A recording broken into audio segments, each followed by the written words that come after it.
Jai Hind, ladies and gentlemen. The topic for my today's lecturate is the Shanti Bill, which was recently passed by the Indian Parliament with a huge majority. So, Shanti is an acronym stands for Sustainable Harnessing and Advancement of Nuclear Energy for Transforming India 2025 Bill.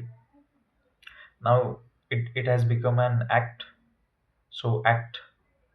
Uh, let's have a look on what are the aims and objectives of this bill, why there was need to introduce such kind of bill, and what are the arguments to the bill. So, ladies and gentlemen, now before this bill was passed, the power plants in India were managed and run by the National Power Corporation of India. Supplies were from the private industry as well, but the energy generation was up to the National Power Corporation of India only, which is a public sector, which is a public company. So in India, before this bill has passed, there were two acts which were uh, there in field or in regulation of this national power plant. So those two acts were Atomic Energy uh, Atomic Energy Act of 1962 and Civil Liability for Nuclear Damage Act of 2010. Now, since this bill has introduced, now let's have a look on the aims and objectives of this bill. The very first aim is to attract the foreign direct investment in the nuclear sector of India. Second need, second aim of this bill is to repeal the previous two acts that I told you in the Atomic Energy Act of 1962 and Civil Liability for Nuclear Damage Act of 2010. Make the provisions regarding the nuclear energy flexible. For example, in previously mentioned two laws, the provisions were very strict for the liability. So the liability amount was very much, and now it has made very much flexible. Also, previously there was a right to recourse for the power plants to have, like, under this right, the power plant had right to claim to ask liability from the suppliers as well, but now this has made flexible. So right to recourse for the power plants has been uh, removed by repealing the previous two acts.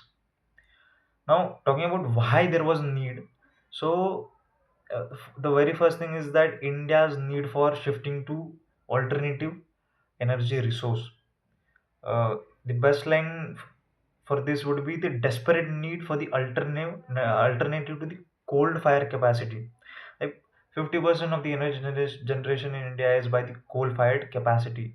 So it's to now to have an alternative. The Parliament has introduced this bill.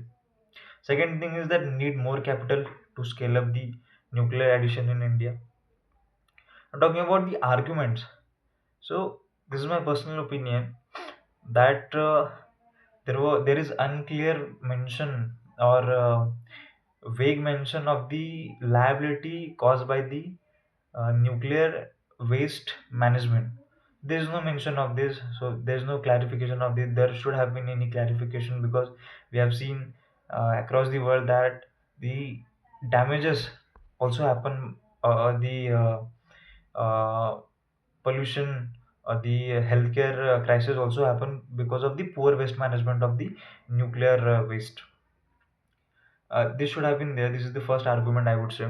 The second argument to this is that since the foreign companies will be coming to India for the direct investment, so it should be even more strict. That is fine that right to recourse has been repealed, but yes, the liability should be even more, because nuclear is a sector which will going to be directly impact on the health of the Indian people. So by making the amount or bringing the amount down for the liability, is that uh, it is showing that there is weakness in the public accountability. So this should not have been there. I would say there should have been more strict liability for the nuclear damage. But anyways, the parliament has passed, and let's welcome this with the huge heart, and let's wait and watch how it is going to go in India and how it is going to be beneficial for India. Till then, Jai Hind. We'll meet with a new topic soon.